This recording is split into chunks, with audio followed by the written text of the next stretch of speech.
Bonjour à tous et bienvenue dans notre nouvelle émission de Top Sport. Aujourd'hui, un invité de marque, Bernard Goethals, qui est CEO de Puzzle Sport. Bonjour Bernard. Bonjour. Mais tout d'abord, est-ce que tu pourrais nous expliquer en quelques mots le concept de Puzzle Sport? C'est arrivé bêtement. J'ai été jadis entraîneur d'équipe de jeunes et je vois que dans les clubs, on a beaucoup de mal à trouver de l'argent pour les jeunes. L'équipe première, c'est pas un souci, les sponsors sont gros. Mais là, j'ai d'ailleurs été sponsor sur les maillots parce qu'il n'y en avait pas. Donc, on a développé un concept qui fait en sorte que les équipes de jeunes puissent profiter du système.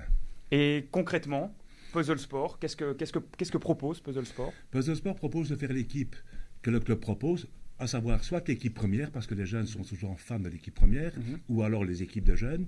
On en fait un puzzle qui contient 120 pièces, on le démantèle, et ces pièces de puzzle sont mises dans des petits sachets. Il y a 6 pièces dans un sachet Puzzle Sport. Et donc voilà, ici par exemple, on a un sachet puzzle voilà, Sport. Voilà, c'est un sachet Certi. Voilà, c'est ça, qui est avec 6 pièces dedans. Qui est pour les Framborins, Royal Framborins.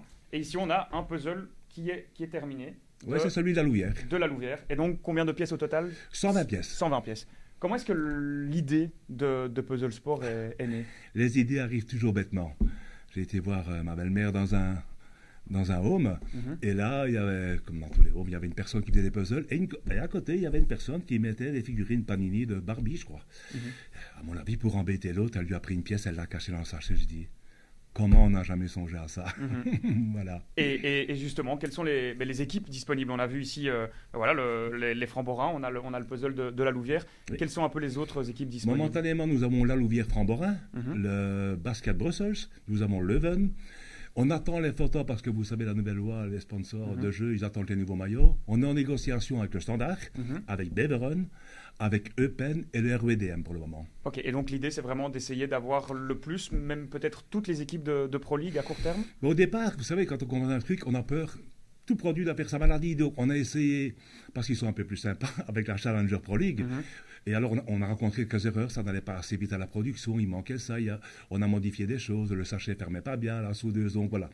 Quand toute la Challenger Pro League aura marché, on va attaquer la Pro League. D'ailleurs, le Standard est sur le coup. Voilà. Et le Standard, c'est peut-être à court terme que les choses vont arriver? À court terme, je crois, mais je pense que le Standard cherche surtout à savoir ceux qui vont mettre sur le puzzle. C'est ça. Ouais, c'est ça. Et on parlait de basket. Il y a d'autres sports donc que le football. C'est quoi les sports qui sont touchés? Les professions touchées, c'est les sports les plus populaires en Belgique. C'est le foot, le basket, le hockey et peut-être le rugby. Mais le hockey est le troisième. On a d'ailleurs déjà rencontré les gens du Walduck et de Uccle. Tout ça se négocie. Mais on arrive en février-mars pour le hockey. Ce n'est pas les mêmes périodes que le football, quoi. Donc il faut attendre un peu. Qu'est-ce que représente ce pins? Qu'est-ce que ça veut dire? Là, on s'est dit une chose. On s'est dit, voilà, les enfants qui portent ce pins qu'on offre avec les sachets, c'est gratos, savent, par exemple, si tu es en portage, je sais que tu les collectionnes, donc je peux t'accoster pour essayer de changer mes doubles. Au même titre que sur notre site internet, je vais quand même le citer, c'est puzzle-sport.be.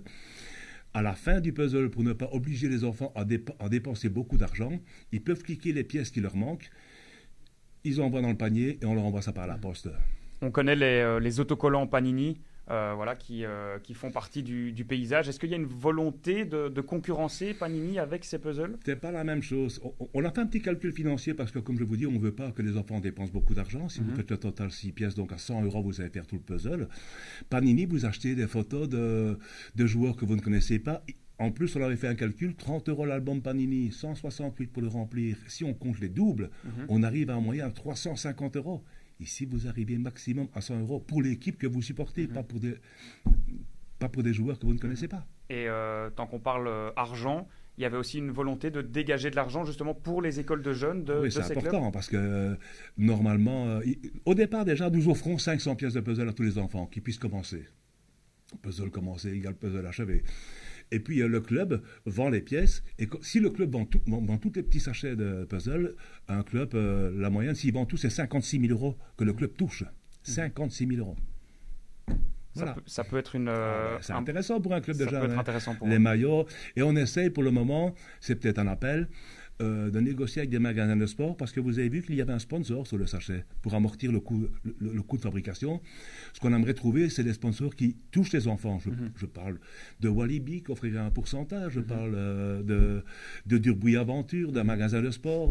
Il y en a pas mal de conneries qui pourraient offrir, avec le QR code, un pourcentage sur des chaussures de foot ou sur des trucs que les gosses du club puissent profiter.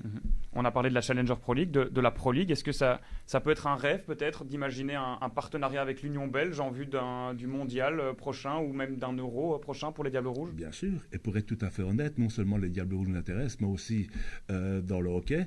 Et nous avons été abordés par un homme d'affaires qui veut le faire pour la France. Il a des bonnes relations à Marseille, au PSG. Et voilà, donc on a un appel du pied. Dernière petite question, concrètement, où et à quel prix on peut retrouver ces pièces de puzzle? Alors, les points de vente principaux sont les clubs et les buvettes du club quand les enfants s'entraînent. On peut les prendre sur notre site et on est en train de négocier avec certains magasins de sport qui les ont en vente. Et par exemple, à la Louvière, il y a une boulangerie qui s'est manifestée pour avoir une petite boîte avec les pièces, puisque là, au boulanger, on va tous les jours. Pourquoi pas les librairies? Librairies, on évite. On a eu un contact pour les librairies, mais les AMP sont beaucoup trop gourmands. Ils prennent 50%. Les 50%, c'est ce que le club va perdre. Donc, les librairies, on ne va pas le faire. Et à quel prix on peut les retrouver, ces pièces? Un sachet coûte 5 euros pour 6 pièces. Okay. Donc, c'est pour ça, le budget 100 euros. Le puzzle est bouclé. Très bien. Merci beaucoup pour toutes merci ces à vous de m'avoir informations. accueilli. OK. Merci, à bientôt.